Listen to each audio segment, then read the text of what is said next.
Hello guys, welcome back to my channel. Hope आप सब लोग अच्छे होंगे, मैं भी अच्छी हूँ। तो आप आज सोच रहे होंगे कि ये वाइट डिस्प्ले क्यों दिख रहा है।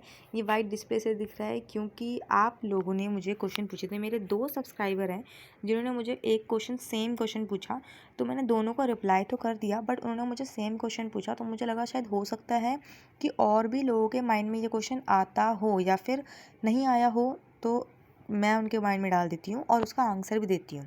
तो क्वेश्चन ये है कि क्या, मैं ये टाइप करके देखती हूँ।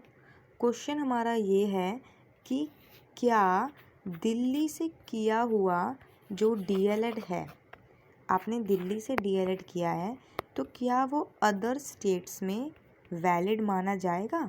जैसे आपने दिल्ली में डीएलएड कर दिया, उसके बाद में आप जा रहे हैं यूपी में, तो क्या वो दिल्ली का जो डीएलएड है वो अदर स्टेट्स में वैलिड होगा या नहीं होगा। तो ये क्वेश्चन जो है वो मेरे 2 सब्सक्राइबर ने पूछा था।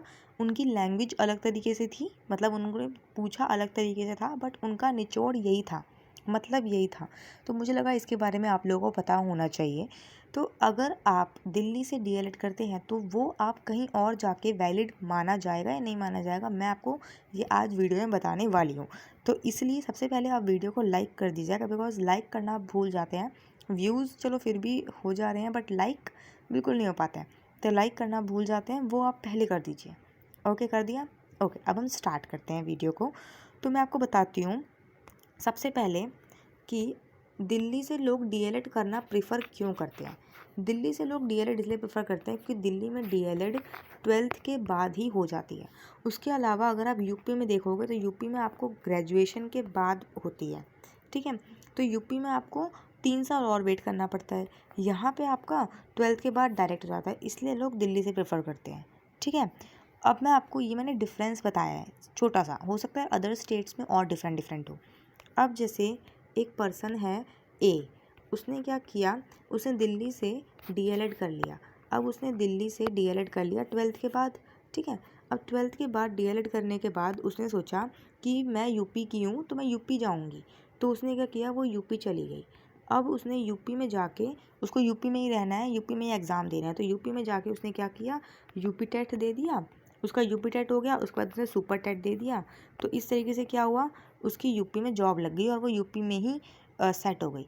तो इससे आपको ये समझ आया होगा कि आप डीएलएड किसी भी स्टेट में करो, आप किसी भी स्टेट का एग्ज़ाम दे सकते हो, ऐसा कुछ नहीं है। बस एक चीज़ ध्यान रखना, आप जो टेट दे रहे हो वो किसका दे रहे हो, ठीक है। अगर आपको यूपी में एग्ज़ाम चाहिए, मतलब यूपी में आपको रहना है, तो आपने डीएलएड चाहे किसी भी दुनिया का करा हो, पर आपने यूपी टेट किया हो, उसके बाद सुपर टेट किया हो, तो आपका यूपी में जॉब लग जाएगा, ठीक है। यहीं पे अगर मैं एग्जांपल लेती हूँ राजस्थान का, ठीक है। फॉर एग्ज़ाम्पल आपने जो है वो दिल्ली से डीएलएड कर लिया। दिल्ली से डीएलएड करने के बाद आपको चाहिए जॉब राजस्थान में, तो आप क्या करोगे, रीट का एग्ज़ाम दोगे, ठीक है। या फिर आपको दिल्ली के बाद जॉब चाहिए, आपको हरियाणा में चाहिए, सिर्फ हरियाणा में रहना है आपको, वहाँ जॉब चाहिए, तो उसके लिए आपको हरियाणा का टेट देना पड़ेगा। उसके बाद आपको हरियाणा का जो एग्ज़ाम होता है वो आपको गवर्नमेंट एग्ज़ाम देना पड़ेगा। यहीं पे अगर आप चाहते हो कि आप सिर्फ दिल्ली में ही सेटल रहो, तो आपने दिल्ली से डीएलएड कर लिया, उसके बाद आपने सीटेट दिया, central teacher eligibility test, and उसके बाद आपने या तो डीएसएसबी दे दिया, तो आपका दिल्ली में रहेगा। उसके अलावा आप केवीएस का एग्ज़ाम भी दे सकते हैं, बट ये थोड़ा सेंट्रल की जॉब है। इसके अलावा आप एनवीएस का एग्ज़ाम भी दे सकते हैं, ठीक है। तो ये तरीके हैं आपको जॉब के। बस एक चीज़ ध्यान रखना, आप किसी भी स्टेट का डीएलएड किसी भी स्टेट में लगा सकते हो, ऐसा कुछ नहीं है कि आपने उड़ीसा में किया हुआ है तो आप यहाँ नहीं यूज़ कर सकते, या फिर आपने दिल्ली में किया है तो आप राजस्थान में यूज़ नहीं कर सकते।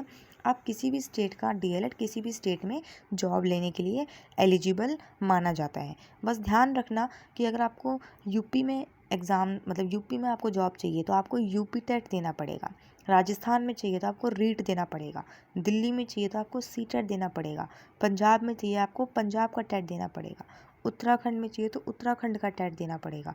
जिस स्टेट में आपको एग्ज़ाम चाहिए उस स्टेट का टेट देना पड़ेगा, ठीक है।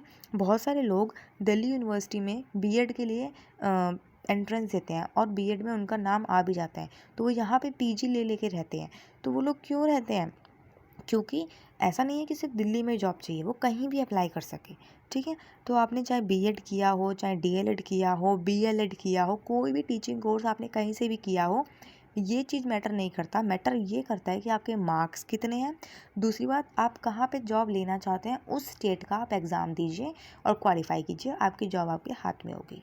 ठीक है, तो होप सो मैंने आपका आंसर क्लियर कर दिया हो। जिनको मैंने कमेंट किया था उनको मैंने इतना एक्सप्लेन तो नहीं किया था, क्योंकि कमेंट में इतना एक्सप्लेन नहीं किया जा सकता। आप 5 मिनट का एक्सप्लेन कैसे करूँगी कमेंट में मैं। तो मैंने जितना हो सकता है उतना उनको बताया था। अगर आप वीडियो देख रहे हैं जिन्होंने कमेंट किया था, तो प्लीज़ इस वीडियो के नीचे कमेंट करके आप ज़रा बताइएगा कि आपको समझ आया कि नहीं आया। और कोई न्यू सब्सक्राइबर भी हैं तो आप अगर कोई न्यू पर्सन है जो मेरी वीडियो देख रहा है, तो आप चैनल को सब्सक्राइब ज़रूर से कर सकते हैं। वीडियो को लाइक भी करना मत भूलना और वीडियो को शेयर भी कीजिएगा, क्योंकि मैं डीएलएड और टीचिंग रिलेटेड सारी इन्फॉर्मेशन प्रोवाइड करती हूँ, लेसन प्लान वगैरह सब कुछ प्रोवाइड करती हूँ। टेलीग्राम का लिंक मेरे डिस्क्रिप्शन में है, वहाँ से आप ज्वाइन करके और भी अपडेटेड इन्फॉर्मेशन ले सकते हैं। वीडियो पसंद आई, वीडियो को लाइक करना बिल्कुल मत भूलना। Thank you so much.